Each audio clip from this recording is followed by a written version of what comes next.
my name is Stephen Smith, and this is my home here in Knoxville, where we are renovating an older house to make it super energy efficient. The goal here is to make this a net zero home where we produce as much energy as we use. Using the solar panels for both electricity and hot water, and using a super efficient geothermal heat pump, we anticipate that we'll be able to get our energy use basically down to zero.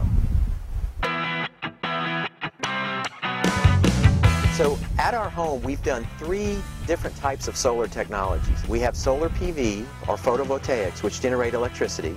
We have solar hot water, which actually collects the sun's heat and uses that to heat our hot water. And then we have solar tubes, which actually allow natural daylighting into our room so we don't have to use electric lighting during the day.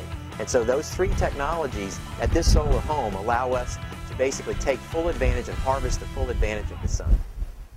But what we have on the roof are 7.1 kilowatts of sharp solar panels that will actually generate, when the sun is out, they generate power that we're able to use in our home, and then what we don't use, we actually sell back to the utility and get paid for. So what we have is we have 2 meters here. The first meter here actually meters the amount of solar power that's being generated, and you can see that it's spinning forward, and right now we're generating over 4,000 watts. Then this meter is actually connected to the grid, and because we're producing more power than we're using, it is literally running backwards, and so it's feeding solar electricity back into the grid system at KUB or for TVA. They're absolutely quiet. There's no fuel associated with them. There's no maintenance associated with them.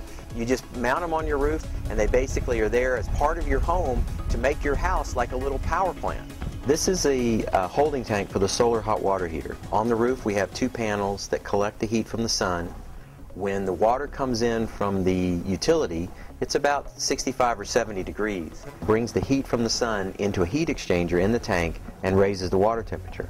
So this is a way of preheating the water from the temperature coming in from the main, which is again about 70 degrees. It needs to get up to 120 for usage. The sun does all the work, and then the electric hot water heater really doesn't have to kick in. It's really just backup.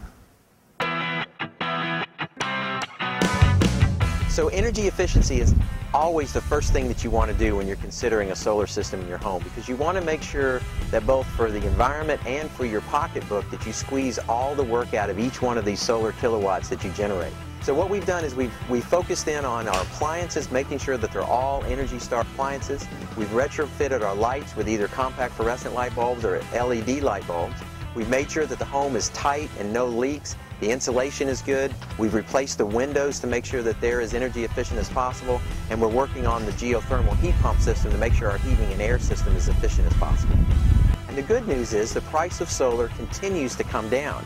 Since I put my system on, in the last 8 months, the price of solar has come down another 20%. So this is really a great time to take advantage of this technology. This actually not only helps us with our overall energy, because now the utility company owes us money because we're generating in excess. It reduces our overall environmental footprint.